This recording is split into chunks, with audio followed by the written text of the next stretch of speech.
Good evening, students. 10th standard science.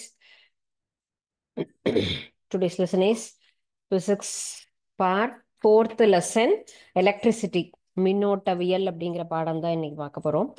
Already we know some concept about the basic details for the electricity. மின்சாரம் அப்படிங்கிறது நம்ம எல்லா இடத்துலையும் நம்ம யூஸ் பண்ணக்கூடிய டே டு டே லைஃப்ல எல்லா கேஜெட்ஸுமே எலக்ட்ரிசிட்டி இல்லாம நமக்கு ஃபங்க்ஷன் ஆகாது. சரிங்களா? எலக்ட்ரிசிட்டி அப்படிங்கிறது இம்பார்ட்டண்ட்டான ஒரு விஷயம். ஸோ எலக்ட்ரிசிட்டியை யூஸ் பண்ணி தான் நம்ம வீட்டில் இருக்கக்கூடிய ஒவ்வொரு பொருட்களுமே இயங்குகிறது. ஸோ இப்போ இந்த எலக்ட்ரிசிட்டி அப்படிங்கிறது எவ்வாறு நமக்கு உருவாகிறது, எவ்வாறு நகர்கிறது அப்படின்னு சொன்னால் நம்ம என்ன சொல்லுவோம், எலக்ட்ரிசிட்டி அப்படிங்கிறது நமக்கு எப்படி மூவ் ஆகுதுன்னா எலக்ட்ரான்ஸ் மூவ் ஆகக்கூடிய ஒரு விஷயம்தான். அதில் நம்ம என்ன சொல்கிறோம், எலக்ட்ரிசிட்டி. எலக்ட்ரிசிட்டி அப்படின்னு சொன்னால் flow of electric charges. Flow of electric charges அப்படிங்கிறது தான் நம்ம என்ன சொல்லியிருக்கோம், எலக்ட்ரிசிட்டி அப்படின்னு நம்ம சொல்கிறோம். ஃப்ளோ ஆஃப் எலக்ட்ரிக் சார்ஜஸ்னால் ஒரு கடத்தி வழியாக மின்னூட்டம் இயங்குவது அப்படிங்கிறது தான் நம்ம மின்னோட்டம். மின்னோட்டம் அப்படின்னு சொன்னால் என்ன, எலக்ட்ரிசிட்டி அப்படிங்கிறது flow of electric charges through a conductor அப்படின்னு சொல்லலாம். நமக்கு மின்னோட்டம் அப்படிங்கிறது என்னது, எலக்ட்ரிசிட்டி அப்படின்னு சொல்லக்கூடியது one of the energy, electrical energy அப்படிங்கிறது தான் நமக்கு இம்பார்ட்டண்ட்டான ஒரு விஷயம். எலக்ட்ரிக் எனர்ஜி அப்படின்னு நம்ம சொல்லலாம். Electric energy is one of the essential energy. நம்ம வீட்டில் யூஸ் பண்ணக்கூடிய எல்லா பொருள்களும் அதில் தான் நமக்கு இயங்குறது அப்படின்னு பார்க்குறோம். ஸோ இந்த லெசனில் நமக்கு பார்க்க போகிற topics what is electric current and definition of electric current and then units and electric circuit அப்படின்னா என்ன, அந்த சிம்பிள் சர்க்கியூட் எப்படி ஃபார்ம் பண்ணுறோம், அண்ட் தென் எலக்ட்ரிக் பொட்டென்ஷியல், அதனுடைய பொட்டென்ஷியல் என்ன அப்படிங்கிற டிஃபரன்சஸ் எல்லாம் பார்க்கலாம். ஓகே, ஸோ பேசிக் கான்செப்ட் அப்படி மின்னோட்டம்னா என்ன அப்படிங்கிறத பார்த்துருக்கோம். நம்ம எலக்ட்ரிக் கரண்ட் அப்படின்னு சொல்லக்கூடியது எவ்வாறு நமக்கு உருவாகிறது என்ன அப்படின்லாம் பார்க்கலாம். மின்னோட்டம் சொல்லக்கூடியது எலக்ட்ரிக் கரண்ட் அப்படிங்கிறது தான் நம்ம என்ன சொல்றோம், மின்னோட்டம் அப்படின்னு சொல்லுவோம். First one electric current. Electric current அப்படின்னு சொல்றத நம்ம என்ன சொல்றோம், மின்னோட்டம். மின்னோட்டம் என்ன சொல்றோம், மின்னோட்டம்ங்கிறது எல்லாருமே வீட்டில் பார்த்துருப்போம். நம்ம எலக்ட்ரிக் கம்பி எல்லாம் பார்க்காமலாம் இல்லை. ஒயரை நம்ம ஓப்பன் பண்ணி பார்த்தா அதில் என்ன கம்பி வழியாக நம்ம போகும், தாமிர கம்பி அப்படிங்கிறது தான் அதில் கண்டிப்பாக நமக்கு அதில் பார்த்துருப்போம். என்ன ஒயரில் நமக்கு எலக்ட்ரிக் பாஸ் ஆகிறது அப்படின்னு சொன்னா எலக்ட்ரிசிட்டி, காப்பர் ஒயர், தாமிர கம்பி வழியாக. ஒரு கடத்தினா தாமிர கம்பி வழியாக நமக்கு நகரக்கூடிய எலக்ட்ரான்களின் இயக்கத்தையே மின்னூட்டம் அப்படின்னு நம்ம சொல்றோம். மின்னோட்டம் அப்படிங்கிறது நமக்கு என்னது, the motion of electric charges through a conductor is called as electric current அப்படின்னு சொல்றோம். The motion of electric charges. Electric charges அப்படின்னு சொல்லக்கூடியது எதை நம்ம எலக்ட்ரிக் சார்ஜஸ் சொல்றோம், electrons, moving of electrons. Electrons தான் எலக்ட்ரிக் சார்ஜஸ் அப்படின்னு சொல்லியிருக்கோம். எலக்ட்ரான்ஸ் கண்டைன்ஸ் நெகட்டிவ் சார்ஜ் இல்லையா, நெகட்டிவ் சார்ஜ் மூவ் ஆகுறது அந்த இடத்துல. So the electric charges through a conductor. What is the conductor means? The conductor is copper wire only, the conductor. அந்த இடத்துல கடத்தி அப்படிங்கிறது நம்ம என்னதான் யூஸ் பண்றோம், தாமிர கம்பியை தான் கடத்தியாக நம்ம பயன்படுத்துகிறோம். ஸோ அதை தான் நம்ம என்ன சொல்லியிருக்கோம், will constitute an electric current.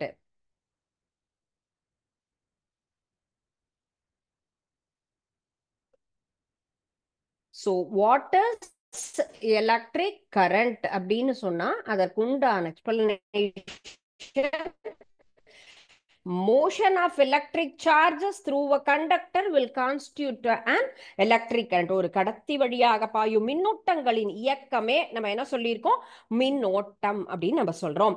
So இது எப்படி நமக்கு யூஸ்வலா ஒரு தண்ணி அப்படின்னு சொன்னா எப்படி இருக்கும், மேல இருந்து கீழே வரும், பைப்புல இருந்து மலையில இருந்து வரக்கூடிய அருவிகள் அப்படின்னு சொல்றோம்.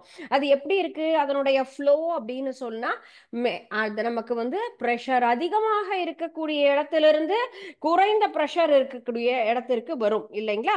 உயர் அழுத்த பகுதியிலிருந்து குறைந்த அழுத்த பகுதியை நோக்கி என்ன ஆகும், தண்ணியோ காற்றோ எல்லாமே மூவ் ஆகும் இல்லைங்களா. அது போலதான் இந்த மின்னோட்டம் அப்படின்னு சொல்லக்கூடியது.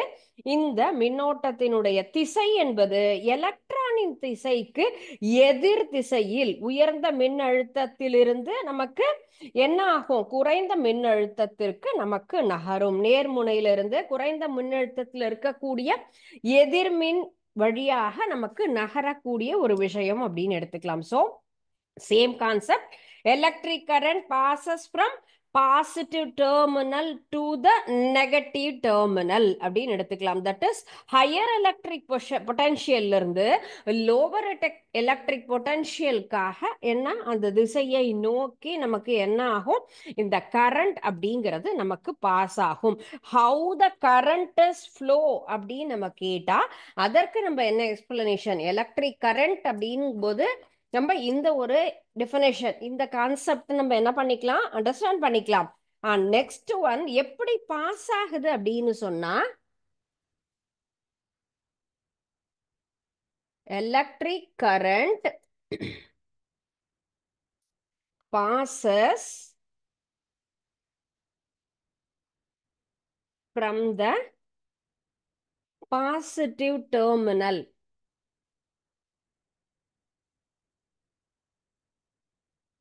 to the negative terminal. That is என்ன கான்செப்ட் நம்ம சொன்னோம், ஹையர் எலக்ட்ரிக் பொட்டன்ஷியல் இருந்து lower electric potential, higher electric potential to lower electric potential.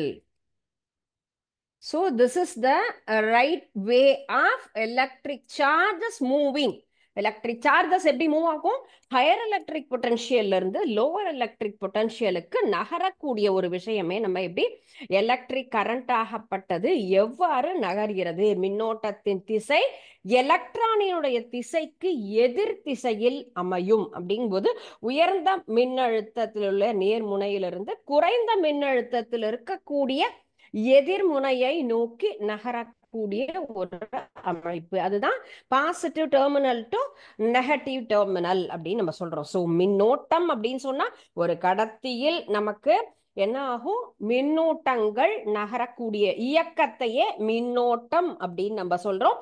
அதுல நம்ம கடத்தியாக பயன்படுத்துவது காப்பர் ஒயர், தாமிர கம்பி அப்படின்னு சொல்றோம். மின்னூட்டம் சொல்லக்கூடியது எலக்ட்ரான்கள், எலக்ட்ரான்கள் நகரக்கூடிய இயக்கத்தையே மின்னோட்டம் அப்படின்னு நம்ம எடுத்துக்கிறோம். அண்ட் தென் அதுதான் கான்செப்ட், மின்னோட்டம் என்பது கடத்தி வழியாக பாயும் மின்னூட்டங்களின் இயக்கத்தையே மின்னோட்டம் அப்படின்னு நம்ம சொல்றோம். அது எவ்வாறு இருக்கிறது அப்படின்னு சொன்னா, ஹையர் பொட்டன்ஷியல்ல இருந்து லோவர் பொட்டன்ஷியல், உயர்ந்த அழுத்தத்திலிருந்து குறைந்த அழுத்தத்தை நோக்கி நகரக்கூடிய ஒரு செயல். அதனுடைய டைரக்ஷன் எப்படி இருக்கும், மின்னோட்டத்தினுடைய திசை என்பது எலக்ட்ரான்கள் நகரும் திசைக்கு எதிர் திசையில் இருக்கும் அப்படிங்கிறதும் நமக்கு அதுல இருக்கக்கூடிய ஒரு முக்கியமான ஒரு கான்செப்ட் அப்படின்னு சொல்லலாம். இதனுடைய டெஃபினேஷன்னா, ஓரலகு நேரத்தில் கடத்தியில் ஒரு குறுக்கு வெட்டு பகுதியை கடந்து செல்லும் மின்னூட்டத்தின் அளவு, இது நமக்கு உண்டான ஒரு எக்ஸ்பிளனேஷன் நம்ம சொல்றோம். பட் மின்னோட்டம் வரையறு அப்படிங்கிறது ஒரு இம்பார்ட்டன்டான ரிப்பீட்டட் கொஸ்டின். மின்னோட்டம் அப்படின்னு சொல்லக்கூடியத நம்ம என்ன சொல்றோம், வரையறு அப்படின்னு நம்ம சொல்லுவோம் இல்லைங்களா. அப்ப அதனுடைய விளக்கம் என்ன அப்படிங்கறது நமக்கு தெரியணும். So definition of electric current அப்படின்னு சொன்னா, electric current is often the current terminal represented the symbol of, it defined as the rate of flow of charges in conductor. rate of flow of charges. flow of charges னா என்ன சொல்லியிருக்கோம்? Electron இல்லையா? flow of charges in conductor.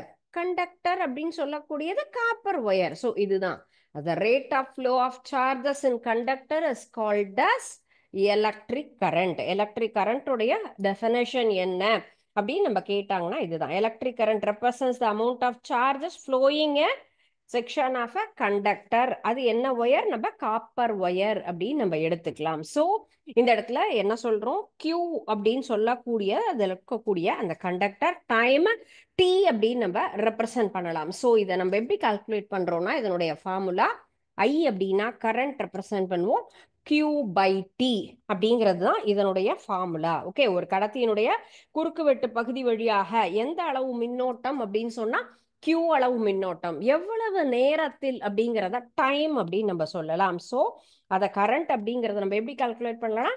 I equal to Q by T அப்படின்னு சொல்றோம். இதனுடைய SI unit என்னது? இதனுடைய SI unit அப்படின்னு சொன்னா ஆம்பியர் அப்படின்னு சொல்லக்கூடிய A அப்படிங்கிற லெட்டர் தான் இதனுடைய அலகு அப்படின்னு சொல்லலாம். ஒரு கூலும் மின்னூட்டம் ஒரு வினாடி நேரத்தில் கடத்தி ஏதாவது ஒரு குறுக்குவெட்டு பகுதியில கடந்து செல்லக்கூடிய அந்த அளவு தான் மின்னோட்டத்தின் ஒரு ஆம்பியர். எப்படி மின்னோட்டம் வரையறு அப்படிங்கிறது ஒரு இம்பார்ட்டன்டான கொஸ்டின் சொன்னோம் இல்லையா? சேம் பார்ட் நமக்கு ஆம்பியர், அதை வந்து என்ன பண்றோம்? டிஃபைன் ஆம்பியர் அப்படின்னு சொல்றதும் அடுத்த ஒரு முக்கியமான கான்செப்ட். எப்படி நம்ம மின்னோட்டம் அப்படிங்கிறது ஒரு இம்பார்ட்டன்ட் சொன்னமோ அதே போல ஆம்பியர் அப்படிங்கிறதும் ஒரு முக்கியமானது. ஸோ டிஃபைன் ஆம்பியர் சொல்லும்போது அதனுடைய definition the current flowing through a current the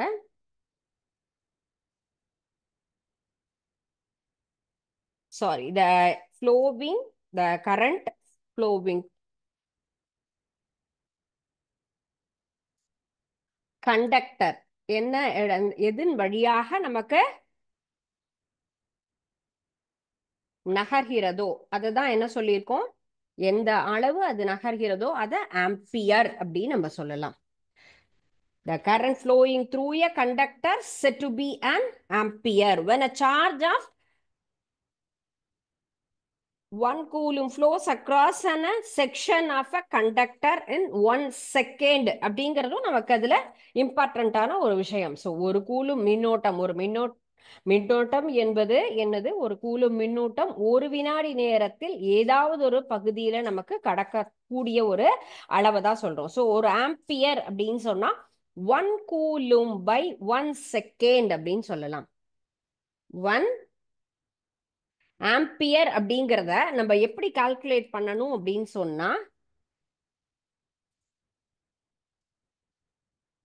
1 coulomb by 1 second, இதுதான் நம்ம என்ன சொல்லுவோம்? 1 ஆம்பியர் அப்படின்னு நம்ம எடுத்துக்கலாம். ஓகே, ஸோ இப்போ ஆம்பியர்னா என்ன டிஃபைன் பண்ணணும், எலக்ட்ரிக் கரண்ட்னா அதனுடைய என்ன டெஃபினேஷன் எல்லாமே நம்ம இதுல தெரிஞ்சிட்டோம். ஸோ உங்களுக்கு தென் அண்ட் தெர் என்ன ஒரு டவுட்டா இருந்தாலும் என்ன பண்ணணும்? இமீடியட்டா ரைஸ் பண்ணலாம். சரிங்களா? ஸோ எலக்ட்ரிசிட்டி அப்படிங்கிற concept, electricity is the one of the energy, electrical energy is the essential energy for in our day to day life. நம்முடைய அன்றாட வாழ்க்கையில நம்ம வீட்டில் இருக்கக்கூடிய எல்லா வகையான பொருட்கள்லையுமே நமக்கு தேவை மின்னோட்டம். அந்த மின்னோட்டம்னா என்ன, வாட் இஸ் எலக்ட்ரிக் கரண்ட் அப்படின்னு சொன்னோம், எப்படி பாஸ் ஆகுது அப்படின்னு சொன்னோம், அதனுடைய டெஃபினேஷன் என்னங்கிறது பார்த்தோம், அதனுடைய எஸ்ஐ யூனிட் என்ன அப்படிங்கிறதும் பார்த்தோம். இப்போ இந்த ஃபார்முலாவை வச்சு நம்ம அடுத்த ஒரு சம் என்ன, அதுல வரக்கூடிய கணக்குகள் என்ன, எப்படி சிம்பிளா நம்ம இதை நம்ம கண்டுபிடிக்கலாம் அப்படின்னு சொன்னா, இப்ப 12 கூலும் மின்னூட்டம், எப்படி 12 கூலும் மின்னூட்டம் 5 வினாடி நேரம் ஒரு மின்விளக்கு வழியாக செல்கிறது அப்படிங்கிறது நமக்கு அந்த மாதிரி கொடுத்துருக்காங்க. ஸோ அதனுடைய வழியாக செல்லும் மின்னோட்டத்தின் அளவு என்ன என்ன கண்டுபிடிக்கிறோம் அப்படின்னு சொன்னா, ஒரு பல்பு எரியறதுக்கு உண்டான மின்னோட்டம் எவ்வளவு அப்படின்னு சொல்லியிருக்கோம். எவ்வளவு போகிறது நமக்கு மின்னோட்டம் அப்படின்னு நமக்கு எந்த அளவுக்கு கொடுத்துருக்காங்க? 12 கூலும் அப்படின்னு கொடுத்துருக்காங்க இல்லையா? சோ மின்னூட்டம் என்பது 12 கூலும். சோ காலம் அப்படிங்கிறது என்னது? டி அப்படின்னு நம்ம சொல்லியிருக்கோம். இது நம்ம எப்படி கால்குலேட் பண்ணுவோம்? கியூன்னு நம்ம ரெப்ரசென்ட் பண்ணுவோம்.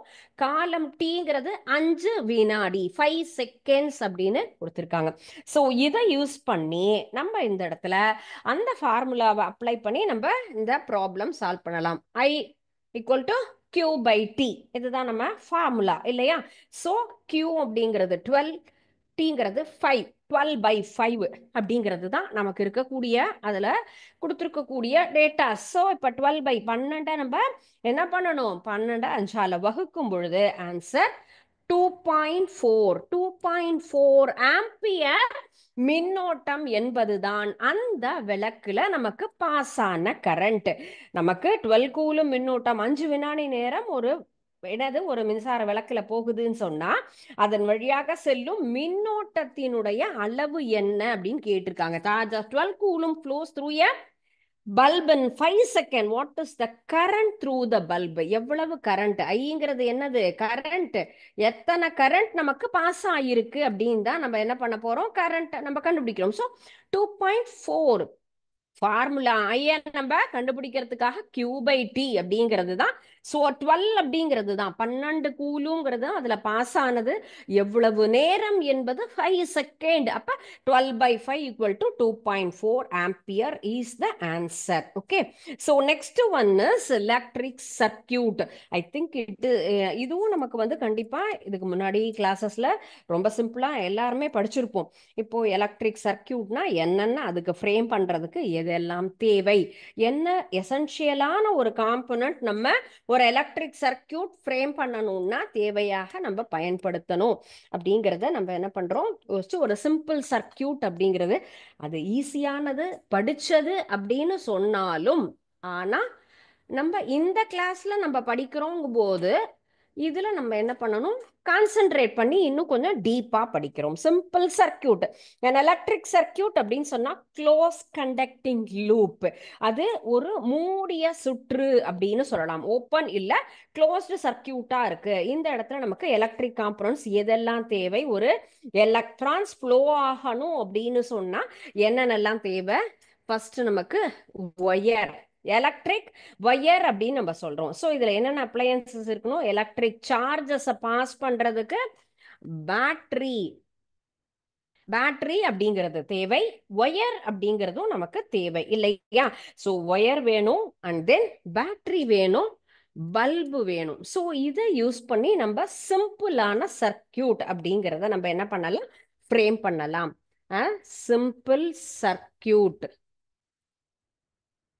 சிம்பிள் சர்க்கியூட் அப்படிங்கிறது நம்ம எப்படி ஃப்ரேம் பண்ண போறோம் அப்படிங்கிறது தான். இதுல என்னென்னலாம் இருக்கு நம்ம சொல்லியிருக்கோம்? Wire and bulb and then சுவிட்ச், சாவி, அதெல்லாமும் நமக்கு எசென்ஷியல். ஏன்னா அது க்ளோஸா இருக்கணுமா அல்லது ஓப்பனா இருக்கணுமா என்ன அப்படிங்கிறதுக்காக நம்ம அதையும் அதுல நம்ம மென்ஷன் பண்ணணும். ஓகே.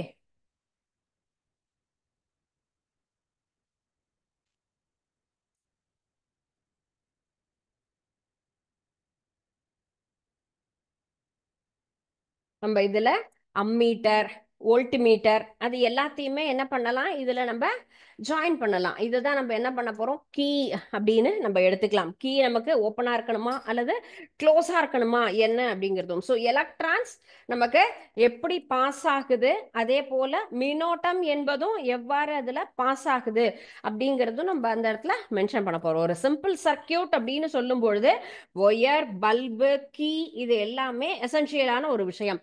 ஐ அப்படிங்கிறது நமக்கு கரண்ட் ஃப்ளோ ஆகக்கூடியதை நமக்கு மென்ஷன் பண்ணக்கூடிய ஒரு விஷயம். ஸோ கரண்ட் இவ்வாறு தான் நமக்கு ஒரு டிராய சிம்பிள் சர்க்கியூட் அப்படின்னு சொன்னா நம்ம சிம்பிள் சர்க்கியூட் டிரா பண்ணணும். Electric circuit is closed conducting loop path. இது மூடிய ஒரு சுற்றில் நமக்கு போகக்கூடிய, நகரக்கூடிய எலக்ட்ரான்களை நம்ம இப்ப மின்னோட்டம் அது வழியாக என்ன பண்ணணும்? என்ன மாதிரியான அமைப்பெல்லாம் இருக்கணும் அப்படின்னு சொன்னா மின் சாதனங்கள், அதுக்கு தேவையானது மின்கலம் அப்படிங்கிறது நமக்கு பேட்டரி, மின் விளக்குங்கிறது பல்பு, சாவி அப்படின்னு இருக்கும். இது எல்லாத்தையுமே நம்ம யூஸ் பண்ணி என்ன பண்றோம்? இந்த ஒரு எலக்ட்ரிக் சர்க்கியூட் அப்படின்னு சொல்லக்கூடிய மின் சுற்று அப்படின்னு தமிழ்ல சொல்லுவோம். மின் சுற்று படம் வரைந்து விளக்குக அப்படின்னு சொன்னா இந்த மாதிரி என்ன பண்ணலாம், சிம்பிள் சர்க்கியூட் டிரா பண்ணி நம்ம எக்ஸ்பிளைன் பண்ணலாம்.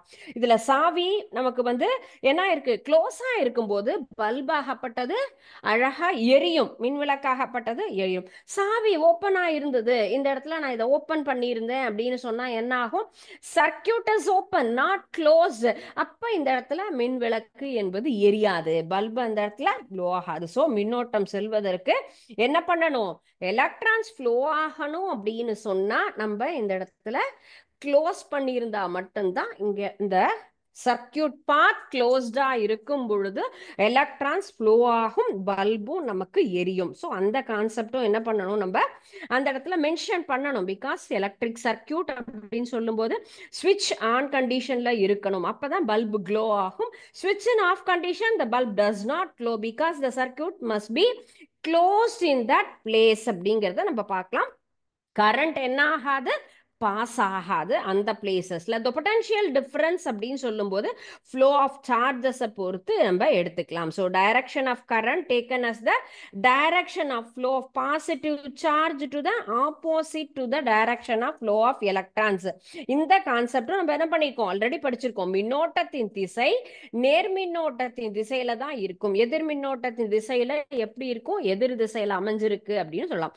அப்ப மின்னோட்டம் திசை ஒரு மின்சுற்றில் நேர்முனையிலிருந்து எதிர்முனையை நோக்கி செல்லும். பாசிட்டிவ் டெர்மினல்ல இருந்து நெகட்டிவ் டெர்மினலை நோக்கி தான் என்ன பண்ணும், அது நகரும் அப்படின்னு பார்த்தோம். ஸோ நெக்ஸ்ட் இதுல நம்ம பார்க்க போறது என்ன மாதிரியான இதுல இருக்கக்கூடிய, இப்ப நம்ம ஒரு சிம்பிள் சர்க்கியூட் ஃப்ரேம் பண்ணணும் அப்படின்னு சொன்னா ஒரு சில பார்ட் மட்டும்தான் யூஸ் பண்ணியிருக்கோம். ஆனா என்னென்ன காம்பனன்ட்ஸ் இருக்கு, அதனுடைய சிம்பல் என்ன, இந்த கொஸ்டின்ஸுமே நம்ம அடிக்கடி எக்ஸ்பெக்ட் பண்ணலாம். பிகாஸ் இந்த ஒரு 2-3 டயக்ராம் கொடுத்துட்டு அதற்குண்டான நேம் கேட்கலாம், அல்லது அந்த காம்பனன்ட்ஸை நம்ம நேம் கொடுத்துட்டு அதற்குண்டான பிக்சர்ஸும் நம்ம கேட்கலாம். ஸோ நம்ம என்ன பண்ணணும், இதுல இருக்கக்கூடியது ஒரு சிம்பிளா இருக்கக்கூடிய ஒரு 4-5 நம்ம என்ன பண்ணணும், ஞாபகம் வச்சுக்கணும். Okay, what are the components? First one is resistor. இதுதான் காம்பனன்ட்ஸ்னுடைய நேம்.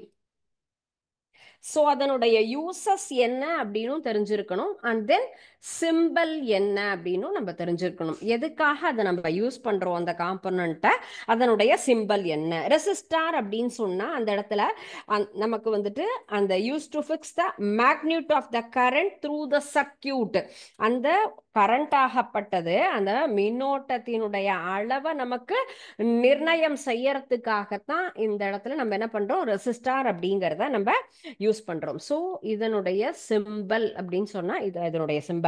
சோ மின் தடையாக்கி அப்படின்னு தமிழ்ல சொல்றோம். இதனுடைய பேரு மின் தடையாக்கி. So this is the simple component. And next one is the variable resistor or rheostat அப்படின்னு சொன்னா இதே மாதிரி என்ன பண்ணணும், ஒரே ஒரு சிம்பல் இல்லாம நம்ம வேரியபிள் அப்படிங்கும் போது இந்த மாதிரி ஆப்போசிட்டா யூஸ் பண்ணலாம். ஸோ இந்த இடத்துல நமக்கு என்ன பண்றோம், இதனுடைய கரண்ட் சர்க்கியூட்ல பாஸ் ஆகிறதுக்கு என்ன அளவு நமக்கு டைரக்டா ஆல்டர்னேட்டிவ் கரண்டா டைரக்ட் கரண்டா அப்படிங்கிறதுக்காக சூஸ் பண்றதுக்காக நம்ம இதை எடுத்துக்கலாம். அண்ட் நெக்ஸ்ட் ஒன் வெரி ஈஸியான ஒரு கான்செப்ட் என்னன்னு கேட்டா அடுத்த ஒரு component ammeter, volt metre. So இதெல்லாம் நமக்கு சிம்பிளான ஒரு காம்பனன்ட். ஸோ ஏதாவது ஒரு 4-5 காம்பனன்ட் அப்படின்னு சொன்னா நம்ம என்ன பண்ணலாம், அதை நம்ம ஞாபகம் வச்சுட்டு அதை நம்ம யூஸ் பண்ணிக்கலாம். எலக்ட்ரிக் சர்க்கியூட் அவங்க அந்த கொஷின்ல கேட்கும் போதும் நம்ம என்ன பண்ணலாம், அதுக்கு உண்டானதை எழுதலாம். அதர்வைஸ் ஜென்ரலா கேட்கும் போதும் நம்மளால என்ன பண்ண முடியும், அதை எக்ஸ்பிளைன் பண்ண முடியும். மெஷர் த கரண்ட், அம்மீட்டர் அப்படின்னு சொல்லும்போது மெஷர் த கரண்ட்டை மெஷர் பண்றதுக்காக யூஸ் பண்ணக்கூடியது. அண்ட் தென் இது பொட்டன்ஷியல் டிஃபரன்ஸுக்காக, பொட்டன்ஷியல் டிஃபரன்ஸை நம்ம கால்குலேட் பண்றதுக்காக மெஷர் பண்றதுக்காக வோல்ட் மீட்டர் அப்படிங்கிறத நம்ம யூஸ் பண்ணலாம். நெக்ஸ்ட் ஒன் இஸ் நம்ம கிரவுண்ட் கனெக்ஷன் அப்படிங்கிறது ரொம்ப சிம்பிளா நம்ம என்ன பண்றோம், இந்த லேயர் மாதிரி இருக்கு இல்லையா, இதை நம்ம யூஸ் பண்ணக்கூடியது தரை இணைப்பு, மின்சாதனங்களை நம்ம பாதுகாக்கிறதுக்காக நம்ம யூஸ் பண்ணக்கூடியது அப்படின்னு சொல்லலாம். டயோடு இருக்கு, and then galvanometer, voltmeter அப்படின்னு சொல்ற மாதிரியே நம்ம கால்வனா மீட்டர் அப்படின்னு சொல்றோம். அதனுடைய சிம்பல் அப்படின்னு பாத்தீங்கன்னா சி அப்படின்னு சொல்லலாம். இது கரண்டினுடைய டைரக்ஷனை நமக்கு மென்ஷன் பண்ணக்கூடியது தான் இந்த கால்வனா மீட்டர் அப்படின்னு சொல்லக்கூடிய ஒரு component. So these are all the simple component. First one is resistor, ammeter, voltmeter, galvanometer, and then diode அப்படின்னு சொல்லக்கூடியது அந்த சிம்பிள் தான். நமக்கு டயோட்ல நம்ம ஏ டயோடு இருக்கு, and then light emitting diode அப்படின்னு சொன்னா எல்இடி பல்பு நம்ம யூஸ் பண்றோம் இல்லையா, அதுக்காக நம்ம யூஸ் பண்ணக்கூடியது. So this are all the simple components we are using to frame a circuit. ஒரு எலக்ட்ரிக் சர்க்கியூட் நம்ம ஃப்ரேம் பண்ணணும். அது டைரக்ட் கரண்டா இருக்கலாம், ஆல்டர்னேட்டிவ் கரண்டா இருக்கலாம், அல்லது அதனுடைய மெஷர்மெண்ட் நம்ம வந்துட்டு பொட்டன்ஷியலை கண்டுபிடிக்கிறது, டைரக்ஷன் கண்டுபிடிக்கிறது. ஸோ இதுக்கு எல்லாம் என்ன மாதிரியான காம்போனன்ட்ஸ் நம்ம யூஸ் பண்றோம், என்ன மாதிரியான சாதனங்களை பயன்படுத்தி ஒரு மின்சுற்றை அமைக்கலாம், அதுல என்னெல்லாம் நம்மளால என்ன பண்ண முடியும், அளவிட முடியும் அப்படிங்கிறதுக்கு தான் இந்த சாதனங்கள் நம்ம பயன்படுத்துகிறோம். சரிங்களா? ஸோ இப்போ இதுல நம்ம பார்க்கறது வந்துட்டு ஒரு சிம்பிள் சர்க்கியூட் அப்படிங்கிறது எப்படி ஃப்ரேம் பண்ணலாம். ஸோ ஒரு சிம்பிளான சர்க்கியூட் என்னெல்லாம் நமக்கு தேவைன்னு சொல்லியிருக்கோம். சர்க்கியூட் அப்படின்னு சொன்னா இந்த இடத்துல நமக்கு வயர் அப்படிங்கிறது இருக்கு. ஓகேயா? ஸோ வயர் அப்படிங்கிறது தான் நம்ம இப்போ ஃபர்ஸ்ட் எடுத்துக்கலாம். அண்ட் தென் பேட்டரி இருக்கு, வோல்டேஜ் இருக்கு, பல்ப் இருக்கு, ரெசிஸ்டார் இருக்கு, சுவிட்ச் இருக்கு. ஸோ சிம்பிளா நம்ம என்ன பண்ணலாம், எதெல்லாம் எடுத்து நம்ம யூஸ் பண்ணி ஒரு சிம்பிள் சர்க்கியூட் ஃப்ரேம் பண்ணலாமோ அந்த ஒரு காம்போனன்ட்ஸ் மட்டும் நம்ம சூஸ் பண்ணிக்கலாம். ஸோ வயர் நமக்கு தேவை, பல்பு தேவை, பேட்டரி தேவை. ஸோ இந்த எசென்ஷியலான காம்போனன்ட்ஸை யூஸ் பண்ணி நம்ம என்ன பண்ணலாம், இந்த இடத்துல ஒரு சிம்பிள் சர்க்கியூட் அப்படிங்கிறத நம்ம ஃப்ரேம் பண்ண போறோம். ஓகே, ஸோ நான் ஒயர் செலக்ட் பண்ணிட்டேன், ஜாயின் பண்ணிட்டு இருக்கேன். அண்ட் தென் பேட்டரி கண்டிப்பாக வேணும் இல்லையா அந்த இடத்துல. ஸோ பேட்டரியும் நம்ம என்ன பண்ணிட்டோம், கனெக்ட் பண்ணியாச்சு. Next one bulb. Okay, bulb இந்த இடத்துல நம்ம ஜாயின் பண்றோம் அப்படின்னு சொல்லும்போது என்ன ஆகும், கண்டிப்பாக எலக்ட்ரிசிட்டி அப்படிங்கிறது நமக்கு பாஸ் ஆகும். ஸோ எலக்ட்ரிசிட்டி பாஸ் ஆகுது அப்படின்னு சொன்னா என்ன ஆகணும், இந்த இடத்துல நமக்கு பல்ப் அப்படிங்கிறது கண்டிப்பா என்ன ஆகணும், ஃபுல்லும் எரியணும். எரிஞ்சா மட்டும்தான் இந்த சர்க்கியூட் என்ன ஆயிருக்கு, கம்ப்ளீட் ஆயிருக்கு. ஸோ இங்க நான் என்ன பண்ணிருக்கேன், எதெல்லாம் ஜாயின் பண்ணிருக்கேன், ஒயர் ஜாயின் பண்ணிருக்கேன், பல்பு ஜாயின் பண்ணிருக்கேன். பட் என்ன ஆகல, நமக்கு இந்த இடத்துல கனெக்ட் ஆகல. பிகாஸ் இந்த இடத்துல பாருங்க, எலக்ட்ரான்ஸ் அப்படிங்கிறது நமக்கு என்ன ஆயிருக்கு, ஃபுல்லா ப்ளோ நமக்கு வந்து எரியுது. இப்போ இந்த இடத்துல எலக்ட்ரான்ஸ் அப்படிங்கிறது நகருது இல்லையா, எலக்ட்ரான் நகர்தல்ங்கிறது தான் இந்த இடத்துல நெகட்டிவ் சார்ஜஸ். இந்த நெகட்டிவ் சார்ஜஸ் அப்படிங்கிறது நமக்கு இந்த இடத்துல நகர் ஃபுல்லும் மூவ் ஆயிட்டு இருக்கு. எலக்ட்ரான் நகர்தலே நம்ம என்ன சொல்லியிருக்கோம், மின்னோட்டம் அப்படின்னு சொல்றோம். அப்போ இந்த ஒயர் வழியாக இந்த பேக் க்ளோ ஆகுது. Okay, one second. ஸோ இந்த இடத்துல நம்ம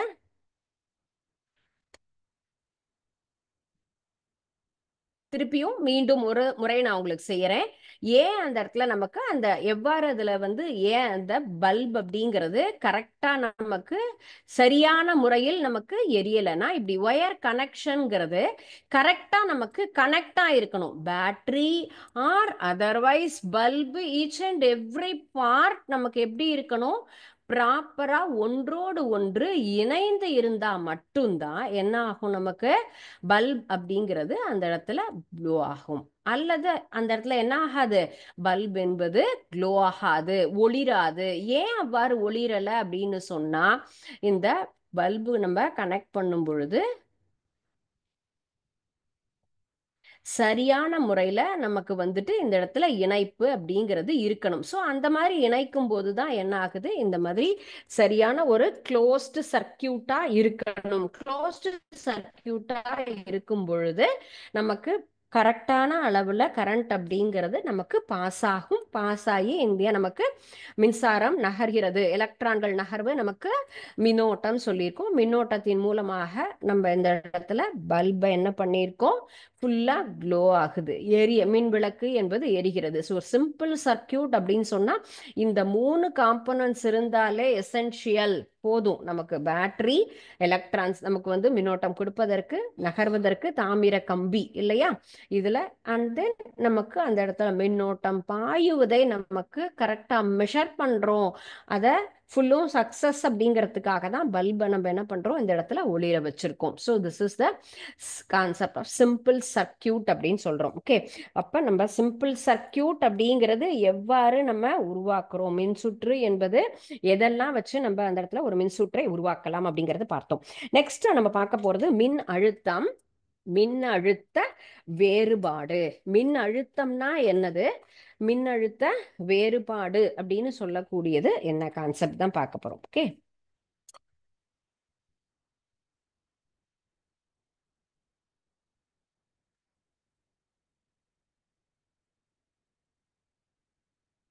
மின்னழுத்த வேறுபாட்டில் தான் நம்ம என்ன ஆயிருக்கு, கரண்ட் நமக்கு உயர்ந்த மின் அழுத்தத்திலிருந்து குறைந்த மின்னழுத்தத்தை நோக்கி நமக்கு நகர்கிறது அப்படின்னு நம்ம பார்த்தோம் இல்லையா. சோ அந்த கரண்ட் அப்படின்னு பாஸ் ஆகும்போது என்ன ஆயிருக்கு, அந்த எலக்ட்ரிக் பொட்டன்ஷியல் அப்படின்னு சொல்லக்கூடியது எவ்வாறு நகரும். அப்ப மின் அழுத்தம் அப்படின்னு சொன்னா எலக்ட்ரிக் பொட்டன்ஷியல் அப்படிங்கிறது ஹையர் பொட்டன்ஷியல் இருந்து லோயர் பொட்டன்ஷியல் அப்படின்னு பார்த்துருக்கோம். மின்னழுத்த வேறுபாடு அப்படின்னு சொன்னா பொட்டன்ஷியல் டிஃபரன்ஸ். பொட்டன்ஷியல் டிஃபரன்ஸ் அப்படின்னு சொல்லக்கூடியது எப்படி நம்ம கால்குலேட் பண்றோம், எவ்வாறு அதை நம்ம ஐடென்டிஃபை பண்றோம் அப்படின்னு நம்ம சொல்லியிருக்கோம் சரிங்களா. ஸோ இப்போ நமக்கு நல்லா தெளிவா தெரியறதுன்னு சொன்னா, தண்ணியோ காத்தோ என்ன படிச்சிருப்போம், அந்த இடத்துல நமக்கு சாலிடா ரெண்டு இடத்துல இருந்ததுன்னா அந்த இடத்துல மட்டும் என்ன ஆகும், வெப்பம் ஈஸியாக நகரும். வெப்பநிலை வேறுபாடு அப்படின்னே நம்ம சொல்லியிருக்கோம். ஹீட் எனர்ஜி அப்படின்னு சொன்னா ஹையரா இருக்கிற இடத்துல இருந்து லோவர் பிளேஸுக்கு மூவ் ஆகும். அதே போல ஏர் அப்படிங்கிறதும் அப்படிதான் மூவ் ஆகும் அப்படிங்கறதெல்லாம் பார்த்திருக்கோம். ஏதோ ஒரு கடத்தி பொருள் மூலமாக என்னாகும், மின்னழுத்த வேறுபாடு இருந்தா மட்டும்தான் இந்த இடத்துலயும் நமக்கு அந்த எலக்ட்ரிக் கரண்ட் அப்படிங்கிறதும் நமக்கு பாஸ் ஆகும் சரிங்களா. ஸோ இப்போ ஃபர்ஸ்ட் கான்செப்ட் இந்த இடத்துல மின் அழுத்தம் அப்படின்னு சொன்னா என்ன அப்படிங்கிறது பார்க்கணும். மின் அழுத்தம் அப்படின்னு சொல்லக்கூடிய இந்த ஒரு கேள்வியும் நமக்கு இந்த லெசனை பொறுத்த வரைக்கும் நிறைய நம்ம என்ன பார்க்க போறோம்னா டிஃபைன் வரையறை அப்படிங்கிறது தான் பார்க்குறோம். ஸோ முக்கியமா இந்த electric potential, what is electric potential அப்படின்னு நம்ம சொல்லக்கூடியது இங்க நம்ம அடிக்கடி கேட்கக்கூடிய ஒரு கேள்வி. வாட் இஸ் எலக்ட்ரிக் பொட்டன்ஷியல் அப்படின்னா மின்னழுத்தம் என்றால் என்ன. Electric potential at a point as the amount of work done and moving a unit of positive charge from the infinity to the electric source. அப்ப மின்னழுத்தம்ங்கிறது ஒரு புள்ளியில ஓரலகு மின்னூட்டத்தை முடிவில்லாத தொலைவிலிருந்து மின் விசைக்கு எதிராக அந்த புள்ளிக்கு கொண்டு வரக்கூடிய ஒரு வேலையை தான் நம்ம என்ன சொல்லியிருக்கோம், மின் அழுத்தம். ஏன்னா நம்ம என்ன ஹையர் பொட்டன்ஷியல்ல இருந்து லோவர் பொட்டன்ஷியல் அப்படின்னு சொல்லியிருக்கோம் இல்லையா. அப்போ at the moment of the work done, வேலை எவ்வாறு அந்த இடத்துல நமக்கு நடக்குது, அதுவும் என்ன மூவிங் யூனிட், அந்த இடத்துல நமக்கு எவ்வாறு நகர்கிறது, அந்த வேலை செய்யும் பொழுது எந்த அளவுக்கு நமக்கு அங்க ஒர்க் எனர்ஜி தேவைப்படுகிறதோ அதுதான் நம்ம என்ன சொல்லியிருக்கோம், மின் அழுத்தம். So the work done in a moving unit positive charge. So positive சார்ஜ்ல இருந்து இன்ஃபினிட்டி, ரொம்ப என்ன சொல்லியிருக்கோம், ஃப்ரம் த இன்ஃபினிட்டி தொலைவில் இருந்து, ஈரிலா தொலைவு அப்படின்னு நம்ம சொல்லுவோம் இல்லைங்களா, அதுதான் நம்ம சொல்லக்கூடியது இன்ஃபினிட்டி சார்ஜஸ் அப்படின்னு சொல்றோம். From infinity to that point, எந்த அளவுல இருந்து நம்ம கொண்டு வரமோ அந்த ஒரு அளவு தான் நம்ம என்ன சொல்லியிருக்கோம் அந்த இடத்துல எலக்ட்ரிக் பொட்டன்ஷியல் அப்படின்னு சொல்லியிருக்கோம். So infinity to the point is against the electric force, against the electric force. This is the definition of electric potential. Work done in a moving unit positive charge from the infinity to that point of the against the electric force அப்படின்னு சொல்லலாம். Infinity to that point against the electric force. So this is the concept of electric potential. electric potential னா என்ன, மின் அழுத்தம் என்றால் என்னன்னு கேட்டா, நமக்கு ஒரு புள்ளியில மின்னழுத்தம் ஓரலகு நேர் மின்னூட்டத்தை நமக்கு முடிவில்லா தொலைவு, முடிவில்லா தொலைவுன்னா தான் இன்ஃபினிட்டி அப்படின்னு நம்ம சொல்லுவோம். முடிவில்லா தொலைவிலிருந்து அந்த மின் விசைக்கு எதிராக அதற்கு கொண்டு வரக்கூடியது, against the எலக்ட்ரிக் ஃபோர்ஸ், எதிராக கொண்டு வரக்கூடிய அந்த வேலையை நம்ம என்ன சொல்றோம், மின் அழுத்தம் சொல்லியிருக்கோம். நெக்ஸ்ட் ஒன் வந்து மின்னழுத்த வேறுபாடு என்ன, நமக்கு எலக்ட்ரிக் பொட்டன்ஷியல் டிஃபரன்ஸ்னா என்ன, எலக்ட்ரிக் பொட்டன்ஷியல்னா என்ன அப்படின்னு பார்த்தோம். நெக்ஸ்ட் ஒன் இஸ் நமக்கு difference of electric potential.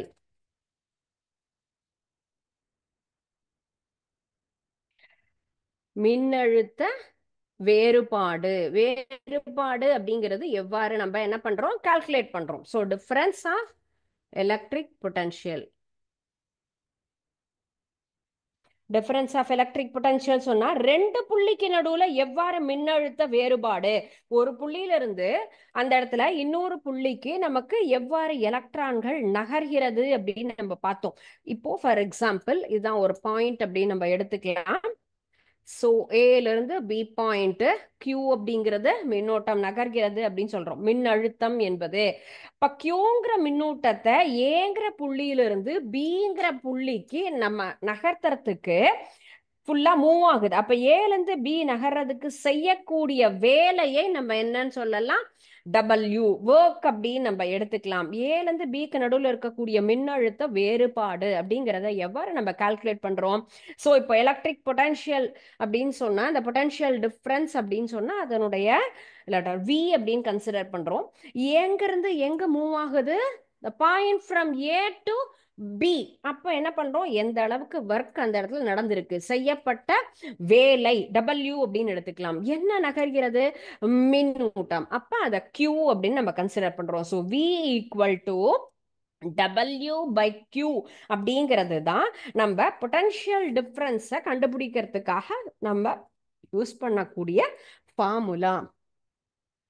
Potential difference. So potential டிஃபரன்ஸை நம்ம என்ன பண்ணணும், கால்குலேட் பண்ணணும் அப்படின்னு சொன்னா, ஸோ இதனுடைய சிம்பலை வி அப்படின்னு கன்சிடர் பண்றோம். டபிள்யூங்கிறது ஒர்க் டன், ஒர்க் டன் எந்த அளவுக்கு வேலை நடந்திருக்கு அப்படின்னு சொல்றோம். அந்த என்ன நகர்கிறது, சார்ஜஸ் நகர்கிறது, அதுதான் கியூ அப்படின்னு நம்ம சொல்லலாம். இதை டபிள்யூன்னு மென்ஷன் பண்றோம், இந்த சார்ஜஸ் கியூ அப்படின்னு மென்ஷன் பண்ணலாம். So want to calculate the potential difference means the formula of potential difference is V equal to W by Q அப்படிங்கிறது தான். So potential differenceங்கிறது equal of electric potential of 2 point அப்படின்னு சொல்றோம். அப்ப VA இருந்து நமக்கு என்ன ஆகுது, VB அப்படிங்கிற இடத்துக்கு நமக்கு அந்த இடத்துல என்ன மின்னோட்டம்ங்கிறது, ரெண்டு புள்ளிக்கு நடுவில் இருக்கக்கூடிய மின்னழுத்த வேறுபாடு அப்படிங்கிறத VA VB அப்படின்னு நம்ம என்ன பண்ணிக்கலாம், மென்ஷன் பண்ணிக்கலாம். அப்ப VA இருந்து VBக்கு நமக்கு மின்னூட்டம் அப்படிங்கிறது நகர்கிறது. அப்போ V equal to VA minus VB. இப்போ V கால்குலேட் பண்ணணும்னா என்ன பண்ணலாம், VA மைனஸ் VB அப்படிங்கிறத நம்ம யூஸ் பண்ணிக்கலாம். அண்ட் தென் இது எவ்வாறு இருக்கும், உயர்ந்த மின்னழுத்தத்திலிருந்து குறைந்த மின்னழுத்தம் பொட்டன்ஷியல் டிஃபரன்ஸ் அப்படின்னு சொன்னா எது கிரேட்டரா இருக்கும், நமக்கு VA இந்த மாதிரி VAல இருந்து VBக்கு மூவ் ஆகும் போது அந்த இடத்துல எது அதிகமா இருக்கும், VA greater than VB. And next one VB minus VA அப்படின்னு நம்ம கன்சிடர் பண்ணா இங்க VB is greater than VA. So இந்த மாதிரி தான் நம்ம என்ன பண்றோம், இதுல இந்த மாதிரி மின்னழுத்த வேறுபாடு அப்படிங்கிற இந்த மாற்றம் என்பது எந்த அளவுல இருக்கும், எப்படி இருக்குங்கிறத நம்ம இந்த மாதிரி மென்ஷன் பண்ணலாம். சரியா? ஸோ மின்னழுத்த வேறுபாடுனா ரெண்டு புள்ளிக்கு நடுவில் இருக்கக்கூடிய வேறுபாடு, ஒரு புள்ளியிலிருந்து ஓரளவு மின்னோட்டத்தை நமக்கு இன்னொரு புள்ளிக்கு நகர்த்த செய்யக்கூடிய வேலை. ஒரு பெஞ்சை நகர்த்துறோம், அந்த நகர்த்துறதுக்கு அது பெரிய பெஞ்சா இருந்தா we need more number of people to move that. நம்ம ஒரு பெரிய அல்மேராவை நகர்த்தணும் அப்படின்னு சொன்னா ஒரு 4-5 பேர் தேவை. சாதாரண சேரை நகர்த்தணும்னா ஒரே ஒரு சின்ன குழந்தை கூட அந்த சேரை நகர்த்திடும். ஸோ அந்த இடத்துல நகர்த்துறதுக்கு தேவைப்படக்கூடிய வேலையினுடைய அளவை தான் நம்ம என்ன சொல்றோம், இந்த மின்னழுத்த வேறுபாடு பொட்டன்ஷியல் டிஃபரன்ஸ் அப்படின்னு நம்ம இதை கால்குலேட் பண்றோம். ஸோ இந்த செஷன் நம்ம என்னெல்லாம் லேர்ன் பண்ணோம் அப்படின்னு சொன்னா, first one electric current. Electricity அப்படின்னு சொன்னா என்ன அப்படின்னு பார்த்தோம். நெக்ஸ்ட் எலக்ட்ரிக் கரண்ட் அப்படிங்கிறது என்ன concept, definition of electric current, SI unit என்னன்னு பார்த்தோம். சிம்பிள் சர்க்கியூட், அதற்குண்டான சிமுலேஷன்ல எப்படி ஒரு பல்ப் அழகா எலக்ட்ரிக் சர்க்கியூட் ஃப்ரேம் பண்ணி, சிம்பிள் சர்க்கியூட் தான். அதுல நான் வந்துட்டு டைரக்ட் கரண்ட், ஆல்டர்னேட்டிவ் கரண்ட் அதெல்லாம் எதுவுமே இல்லை. ஜஸ்ட் இன்னைக்கு பார்த்ததை நம்ம ஒரு சிம்பிள் சர்க்கியூட்ல ஒரு பல்ப் எப்படி க்ளோ ஆகும், என்னென்ன காம்பனன்ட்ஸ் தேவை, எந்தெந்த காம்பனன்ட்ஸ்லாம் எலக்ட்ரிக் சர்க்கியூட் ஃப்ரேம் பண்றதுக்கு யூஸ் பண்றோம், அதனுடைய யூசஸ், அம்மீட்டர் எதுக்கு யூஸ் பண்றோம், வோல்ட்மீட்டர், கல்வனாமீட்டர் எதுக்கு யூஸ் பண்றோம், இந்த கான்செப்ட் எல்லாமே நம்ம என்ன பண்ணோம், லேர்ன் பண்ணிட்டோம். நெக்ஸ்ட் நம்ம பார்த்தது வந்து பொட்டன்ஷியல் டிஃபரன்ஸ் அப்படிங்கிறது. எலக்ட்ரிக் பொட்டன்ஷியல்னா என்ன, பொட்டன்ஷியல் டிஃபரன்ஸ்னா என்ன. ஸோ இதில் பார்த்தது எல்லாமே ரொம்ப ரொம்ப இம்பார்ட்டண்ட்டான concept, basic concept and important concept. நம்ம ஹையர் கிளாஸுக்கு போனாலும் இந்த டெஃபினேஷன் எல்லாம் எப்பவுமே சேஞ்ச் ஆகாது, எல்லாமே கான்ஸ்டன்ட்டாக இருக்கக்கூடிய ஒரு நமக்கு டெஃபினேஷன். இந்த வரையறைகள் எல்லாம் முக்கியமானது. ஸோ நம்ம என்ன பண்ணணும், வரையறை அப்படின்னு சொன்னா நம்ம எழுதி பார்க்கணும். எப்படி ஈக்குவேஷன்ஸை எழுதி பார்க்குறோமோ அது போல வரையறைகள்ல எந்த ஒரு நம்ம ஓன் லெட்டர்ஸ் வேர்ட்ஸை யூஸ் பண்ணி நம்ம ஃப்ரேம் பண்ணக்கூடாது. கான்செப்டை அப்படியே நம்ம எழுதி தான் அதில் நம்ம ஃபுல் மார்க் செக்யூர் பண்ணணும். ஓகேங்களா? So read the lesson. Is there any doubt? We will discuss next session. Thank you students. வாழ்க பாரதம், வெல்க தமிழகம்.